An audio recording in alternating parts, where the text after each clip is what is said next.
They will say you can't go, they're untrustworthy, terrorists, they're this and they're that. But, we don't listen ever. We go there with an open mind, a broad mind, just ready to embrace whatever we find. And we always find the same kindness that we've just found in the previous country. So,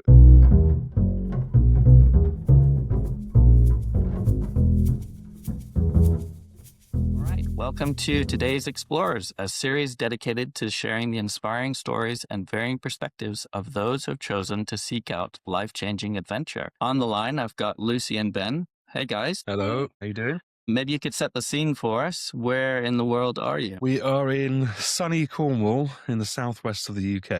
Brilliant. What was life like before you started to seek exploration? So I was born in Cornwall, but then I moved to France aged 8. That kind of gave me a completely different perspective growing up from a lot of my peers when I eventually moved back to England at the age of 15. And I suppose that kind of period of being in a different place and then like a period of unsettlement, moving around, is really what inspired me to travel. So came back to Cornwall, went through the education system, eventually met Ben, and the rest is history. Yeah, I'm originally from just outside of London. I moved here when I was a kid. I've moved around a lot of times. I think I've lost count of how many houses I've moved through my childhood. And I've spent a lot of time trying to figure out where I kind of get this enjoyment for exploration and travel. And I think it really does stem from that excitement of being a child and always moving to a new house and a new place and getting to feel a sense of where you are and trying to find a sense of belonging. And I think that's sort of still carrying way into my adulthood now, trying to find this sense of belonging and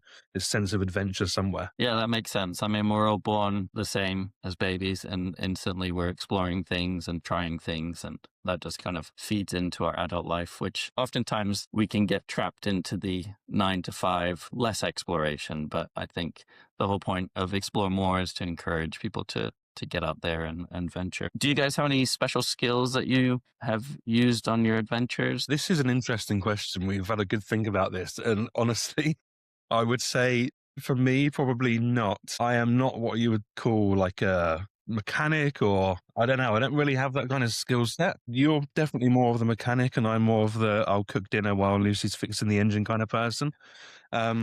But I think we just make it work, don't we? And I think because we don't have those kind of professional skill sets, it kind of makes it far more challenging, but also far more enjoyable because we're learning everything on the road, on the go. That's it. Everything's a learning process. I'm currently learning my 4th language, which I hope will help us as we Wow. travel the world.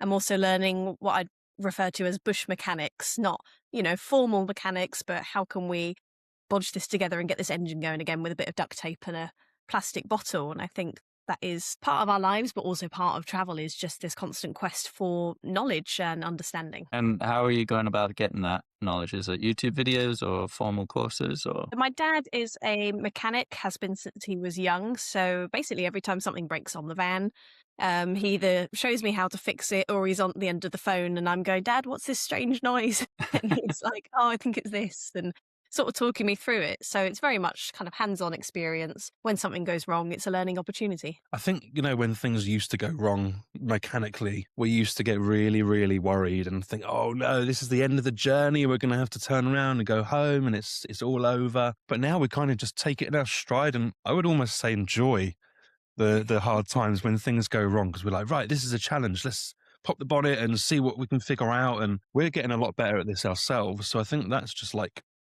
built into us now. Like, this is the journey. It's going to be tough. There's going to be some hard times, but let's just figure it out as we go and make the most of it, right? And it makes a great story. It always makes a good story. People love to see it when things go wrong. Absolutely. And it builds that confidence so that each time you keep going, you've learned from the last lesson and you can keep moving forward. Absolutely.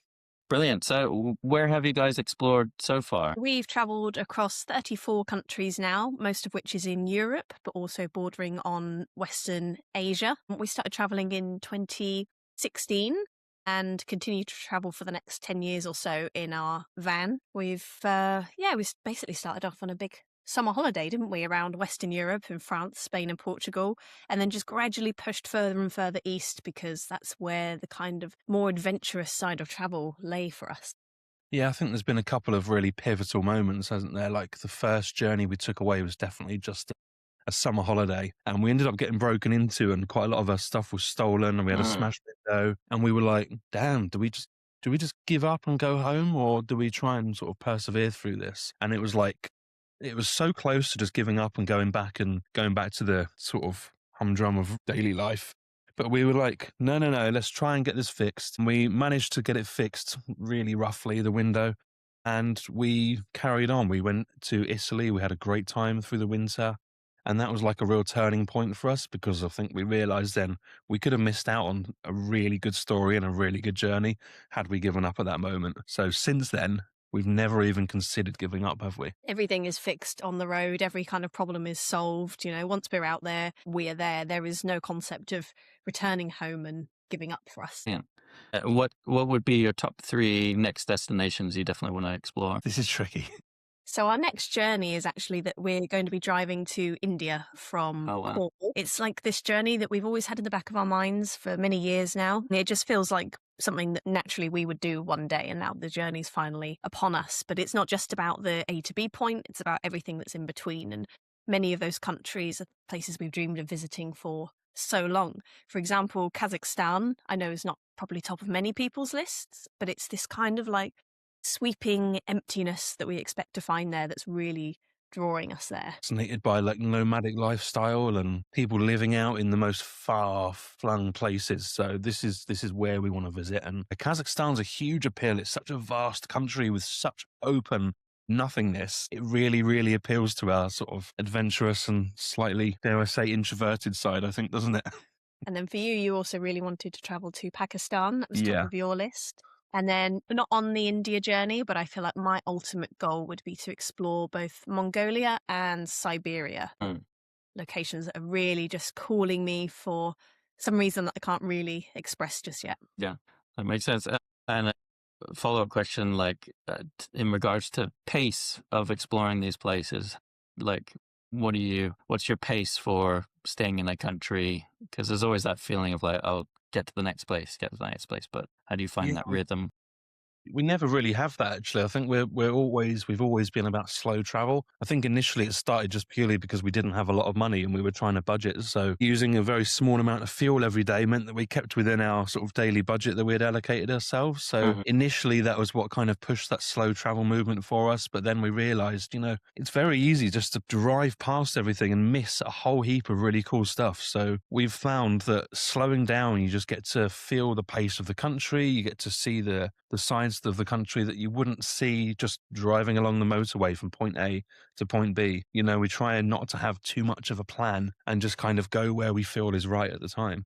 And where would you recommend people visit from the places you've gone to? This is a really difficult one as well, because I think what we've realized over the years is that actually recommending places can be quite damaging. It can be quite damaging to the country or to the specific location.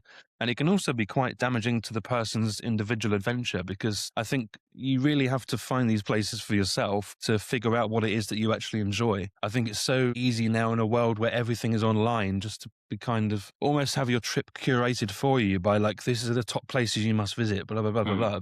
We always find that the places in between those touristy hotspots, if you like, are actually the most exciting and enjoyable for us. So in terms of recommending, I wouldn't necessarily recommend a place. I would just recommend a feeling and to slow down and just to take in everything, and then you will just discover what it is that you enjoy. Yeah, that's interesting. I always compare with like my parents' trip in the 70s. They obviously didn't have GPS and things like that. My mom always encouraged, like, today, don't rely so much on technology to lead you the way. Let yourself go down a different path because you might be missing out on something. Yeah, absolutely. Great advice. I remember my first major trip was in India when I was 18, and I had a mobile phone with me and I had a tablet. Within a few days, my phone fell out of a window because the windows don't have glass on the trains, so it just fell straight out of my pocket and that was gone. And then I ended up sitting on and crushing my tablet, so I had nothing.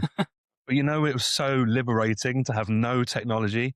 I had a Lonely Planet book that was about this fat, and that was my Bible for that journey. Like everything was sort of relying on that for navigation and hotels. And it was just a really exciting, very freeing kind of feeling, I think. Although I'm not sure I feel comfortable doing it now, weirdly.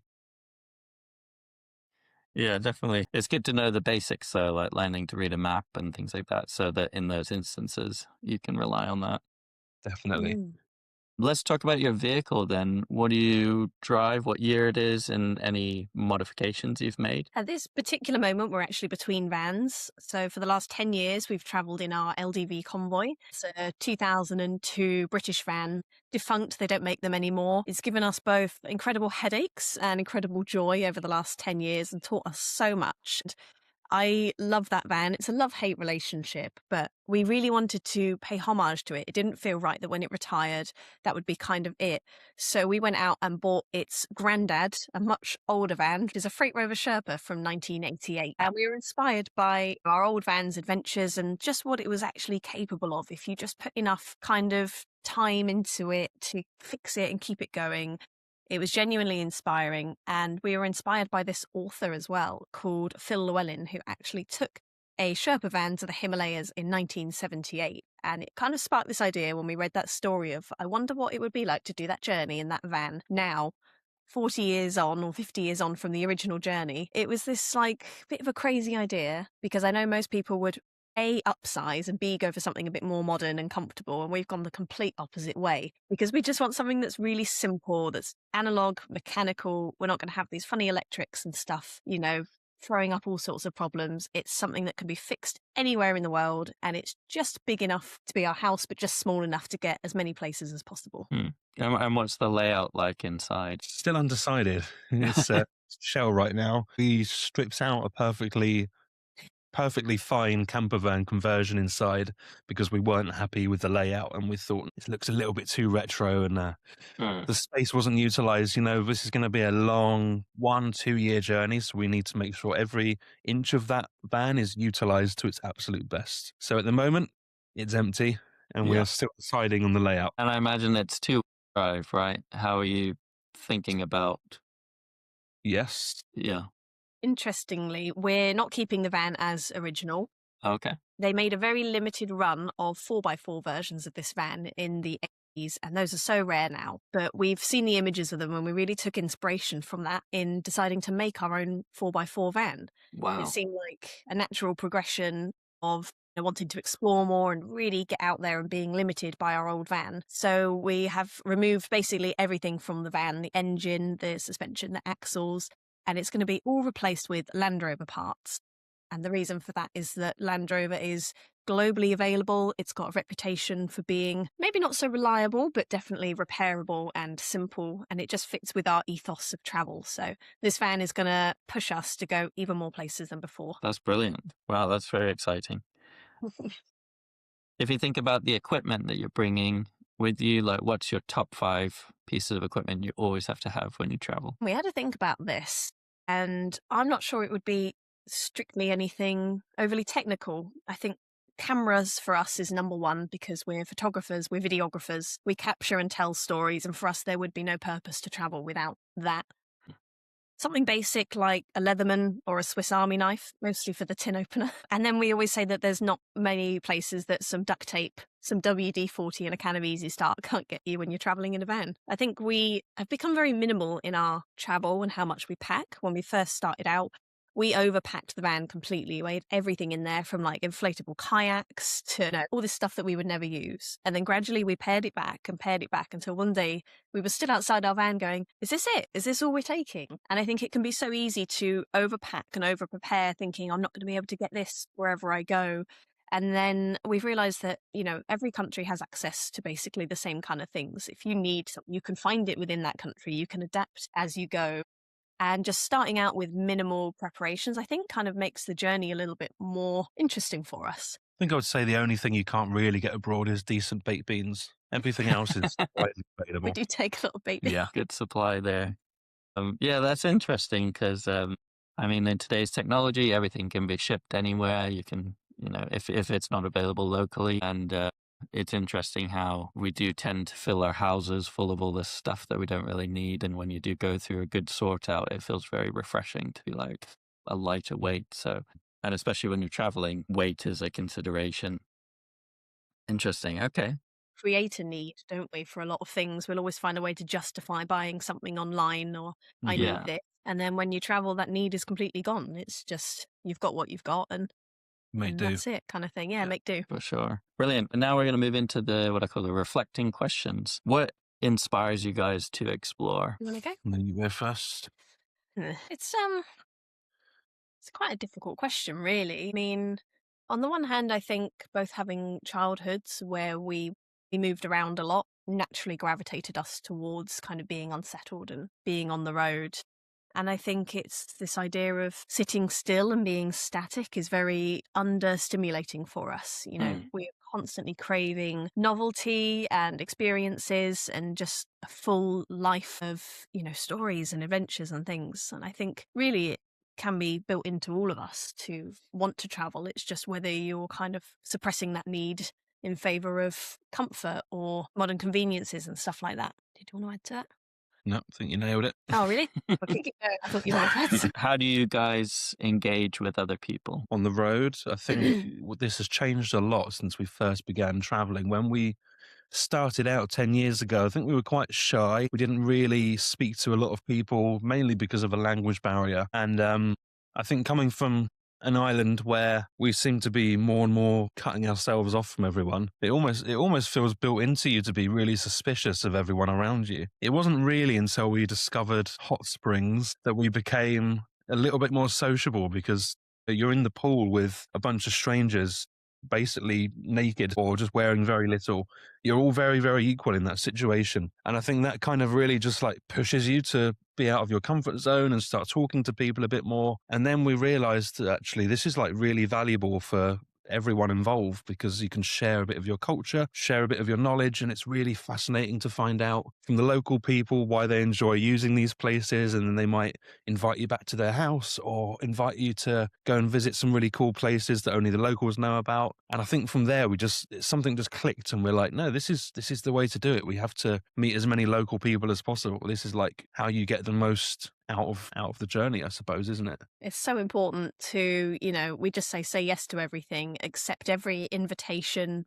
And we've had so many offers of like help, especially in moments of dire need when you think you're on your own. Someone will come along and they'll offer you help fixing your van, or they'll offer you a cup of tea or something like that. And it's those moments that really just solidify your kind of connection to humanity, I think. Yeah, as an introvert myself, it's an encouragement to myself to engage other people. But I think, it's not as scary as it feels like initially, and a smile can break that down, or a wave or something. And once you start like communicating, it just opens up a world. Yeah, the fear of it puts it off, sort of thing. Yeah. Why is it important that we embrace global cultures? I think if I could just use our journey as an example of this, I think every country we visit, the people of that country are always suspicious of their neighboring countries. And we find it, especially as we head further east, they seem to become more and more suspicious of their neighboring countries. And they will try everything in their possible power to convince us otherwise of visiting the next country we're planning to go to. They will say, you can't go, they're untrustworthy, terrorists, they're this and they're that. But, we don't listen ever. We go there with an open mind, a broad mind, just ready to embrace whatever we find. And we always find the same kindness that we've just found in the previous country. So I think this really says a lot about the world as a whole. I think it's natural to sort of have suspicions of outsiders. It's kind of built into us as humans, I think. But really, it's so easy to see beyond that the more that you travel. And I think having been a foreigner in another country and having felt uncomfortable, but then also felt the kindness of people in that country, that really inspires us to put more of that out into the world. Yeah, it's challenging that narrative that all countries seem to, broadcast to their citizens and things like that. And that's the whole point. Yeah, explore more so that you can go and learn for yourself what it's actually like, and realize that, again, we're all humans trying to figure this out on this planet in the middle of space. Exactly. The one thing is everyone's just trying to get on with their everyday lives. Yeah, for sure. We talked about what inspires you to explore, but kind of what are your goals when you're exploring? For us, it's always finding the kind of lesser trodden paths, or the like the places in between. It's not just going to the most popular places or the ones that have been published online. It's seeking out these like real experiences by just throwing yourself into kind of wherever you end up. I think our constant quest for hot springs has become very much a way marker on our routes, and that takes us to all kinds of crazy places that I don't think any normal tourist would ever go, because they could be out in the middle of absolutely nowhere. You know, we've driven 4 hours or even multiple days in search of one hot spring that may or may not be there, and then that immerses you into a community that you would have never otherwise had a reason to visit, I guess. So it's all just about collecting stories, just opening ourselves up to experiences, 99% of which are positive. And I think that's really important to remember, because it can be so easy to be afraid of the unknown. But if you embrace it, it's amazing what you can really experience. I think off the back of that as well, we've also really enjoyed just telling stories from really remote areas where traditional ways of life are actually disappearing very rapidly. And we felt like, you know, we have the tools to actually share their story before it's too late. Share a way of life that is not going to be around in a few decades' time or even less than that. So this is also now a huge part of our journey, is when we visit these places, we have this kind of need to fulfill, to share the stories of people there before it's too late. Yeah, that's great. Documenting. What challenges have you guys experienced in your travels? Many. Many, And they're many. mostly van related. I would say, yeah, people are cool, but the van has given us untold challenges over the years. And it kind of goes back to what we were saying at the beginning. You know, we could very easily give up and just turn around and come home and go back to some boring job. But the challenge is perseverance. It's seeing it through. It's overcoming the breakdown. It's overcoming bad weather or whatever it is that's being thrown at us at the time. It's just not giving up, I think, isn't it? It's the most important. Even on our most recent journey, we were in Germany. We were just about to drive to Denmark to catch the ferry to Iceland in 48 hours' time, and then our vans failed. And we suddenly had 48 hours to get this clutch fixed and get up there. And it was a weekend, bank holiday. Nobody was interested in helping us and working on the van at all, apart from one friend we had. So we just went out and bought a clutch kit. He let us use his workshop, and we stayed up for 26 hours straight in the end trying to change our own clutch. None of us knew how to do it. We'd never done it before, and we gave it a bloody good go. And unfortunately, we did miss the ferry, but it was this effort that we'd all put into kind of keeping that van going was what made this story. There's been other moments like that when we were in the east of Turkey, for example, in the dead of winter, and we were ill-equipped. Our van ended up on some quite icy, steep mountain roads, and there were moments where we genuinely thought our van was going to, you know, slide off the side of the mountain with or without us in it. And that was terrifying. And again, that could have just sent us straight home, you know, give up, this is too dangerous. And recovering from that and then persevering and continuing on for several more months through the winter and into spring just gave us this feeling of like incredible achievement, the same as when we'd done the clutch, you know, this resilience and this challenge overcome. And it's not that we go into it to make things difficult for ourselves, but we see these moments of difficulty as like, right, this is it now. This is, you know, we're going to rise to the potential. Interesting. On the flip side then, what's been a meaningful moment for you? Many meaningful moments. They nearly always involve other local people now, I would say. You know, to start with, it might have just been a pretty sunset in Portugal that was a meaningful moment, but I think now it goes a lot deeper than that, would you say? Absolutely. I mean, I just have this really specific memory of standing on this hill in Bulgaria, and it was like this bright red sunset, but it was also raining. And we just completed 8 months of travel around Turkey and the Caucasus in the winter, overcoming all these challenges and stuff. And we were just stood there on our way home, and we had this moment of like, we've actually done it. Like, we've survived this brutal winter and everything it's thrown at us. And we've had the most profound and incredible experiences along that way with the people that we've met and the things that we discovered. And I just remember that real feeling of like accomplishment there. It brought us closer than ever. And that was like the pinnacle for me, I think. Do you feel in those moments that you're like living what life should be like? When you think to... It's how I think we feel life should be for us. It's not necessarily going to fit everyone's sort of lifestyle needs or wants, but yeah, for us, I think that is when we feel most fulfilled, for sure. Absolutely. Because, yeah, I mean, the necessity of work, 9 to 5, things like that, that obviously enables you to do trips like this. But those days can just go by so quickly with the monotony. I often find when I go on exploration or something, the days just feel so long. And, a week feels like I've been away for a month. But, yeah, the comparison of what is actually living your life to the fullest sort of thing. Yeah. No, we definitely don't feel like we're living our true lives when we're stuck here just working, but we're always working towards something. I think that's what sort of keeps us going when we are back in the UK. We know that there's an end in sight and we're on the road eventually. Brilliant. When you are back in the UK, how do you guys continue to kind of explore locally? Obviously, that's the thing is to explore, you don't have to go super far. You can also experience what's around you. It's funny, I said to a friend the other day, I was like, oh, have you been to such and such a place or beach or whatever? And she was like, oh, no, to be honest, I don't really, explore much of Cornwall. And I was thinking, but you've probably lived here for several decades now. And as soon as we met in uni, I think I had a car and Ben didn't. And every weekend we would be out going to some other part of the county. We would be camping. We would be taking my car down these stupid little flooded muddy tracks and stuff, just getting out there. And I think there's not really anywhere in our local area that we've not seen now. But when you do get that moment where you end up driving a road that you'd never been on before, or like a little village you've never seen, we still get a little flurry of excitement and we might message each other and say, hey, have you been on this road yet? It's like a micro discovery, but it's just a constant feeling of like novelty, I suppose. What we also like to do is host people from couch surfing.